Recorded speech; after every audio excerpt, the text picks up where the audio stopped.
The best landing spots in Fortnite OG, aka Chapter 4 Season 5, is what we're going to be going over in this video. We'll discuss more than one spot, because if this video does well, you don't want to land somewhere and that spot be too contested. There is one spot this season that is better than any other spot, and that is Paradise Palms. First, as a side note, if that spot changes in the coming weeks from map updates, I'll make a new video on drop spots again, so make sure you subscribe to stay tuned for that. I'm trying to hit 10k subscribers. The reason that Paradise Palms is the best landing spot in Fortnite OG is different to most seasons. Typically when we make these videos, slope trucks, mythics, and vaults on top of rotations, entry points all indicate best landing spots. But there is no slope trucks, no mythics, or no vaults currently on the map. So why is Paradise the best? Paradise not only has the second most potential chest spawns on the map, but also the second most ammo box spawns on the map. It comes in third for the most floor loot spawns on the map, it only being beat in these categories by Tilted Towers, and then for floor loot spawns by Snobby Shores, being the second best for floor loot spawns. So why is Paradise then better than Tilted Towers and Snobby Shores? Why should you care about these specific loot spawns?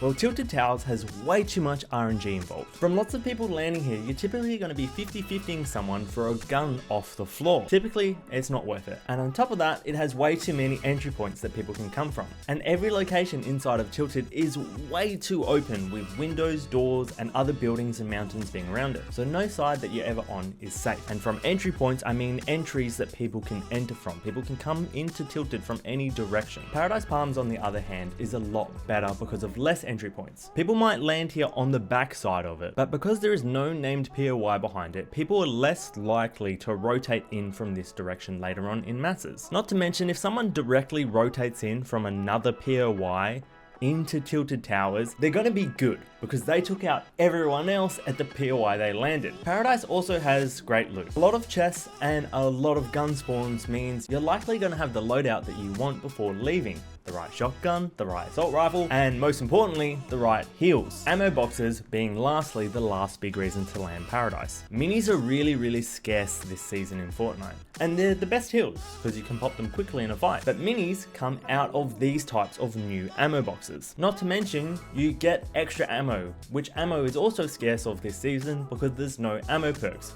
And no perks in general. If you play build mode of Fortnite, Paradise has ample amount of brick around it. It has an okay amount of wood and an okay amount of metal. Lastly, there's a fair few vehicles and rifts on the edge of the map for rotating out of it. Being on the edge of map is always better in Battle Royale because it makes it easier to play on dead side of zone, and to rotate in both zero build and as well as build mode. If you want to learn how to rotate better and how to play zones better, and even how to play better just without movement in any game mode, check out this video that's linked in the cards, where I explain this in greater detail. For landing Paradise Palms, I would always try and land on top of the hotel building here. If I get contested too hard, it's very easy to move off this and get good loot elsewhere from this POI. Typically, I would go to this edge building here or this edge building here, avoiding the whole middle section of this POI, because if people are on tower and people are on edge, the people in the middle are going to get hyper focused by them when the people finish looting these buildings start pushing inwards. I'd avoid gas station and I avoid the side little buildings here. They just don't have enough loot. When landing, try to ping a gun to see what you're landing on so that you can have a gun and then rotate directly to chests. Before I let you know the next few locations I would land at, as a premise for these principles,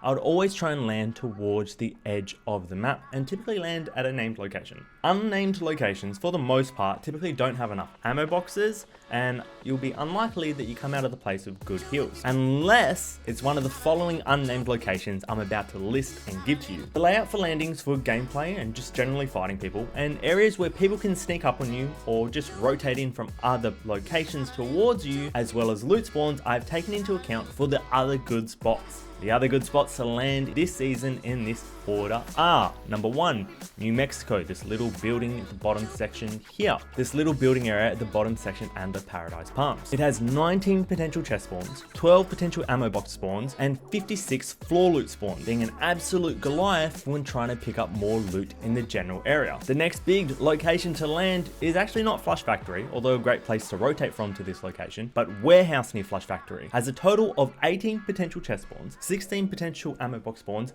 and 52 potential floor loot spawns in this area, being absolutely massive. The third best place to land this season after Paradise Palms, in my opinion, is Valhalla, being this mountain Viking location on the side of Snobby Shores. It has 12 chest spawns, 4 ammo boxes, and do note that will get better. And on top of that, 41 floor loot spawns. Although Valhalla has low ammo boxes, which is one of the main places to land certain locations at the moment, it's the best place to land before rotating to Snobby Shores, which has 21 ammo boxes, 11 chests, and 79 floor loot spawns. Valhalla's on height, so it's very easy to snipe or use scope weapons at long range to tap people, or loot up fast before rotating fast. This of course means Snobby Shores is the next best landing, with 11 chests, 21 ammo boxes, and a total of 79 potential floor loot spawns. Just the way this location is spread out and the buildings are laid out is why Valhalla is better. Snobby Shores really does suck to fight at, and it's really easy to get rotated on. Junk Junction, in my opinion, is the next best location to land at, with 16 surrounding chests in the area, including this building over here, 40 surrounding floor loot spawns, and 17 ammo boxes. If you land this side of the map, you want to be rotating to these rockhead statues. The chests under them typically have good stuff. So those are the best landing spots for loot, fighting, and rotations. Subscribe if you're not yet subscribed. Check out the link down in the description if you want to view this map and toggle on the stuff and check it out for yourself. And remember, lastly, to be kind to yourself. Goodbye.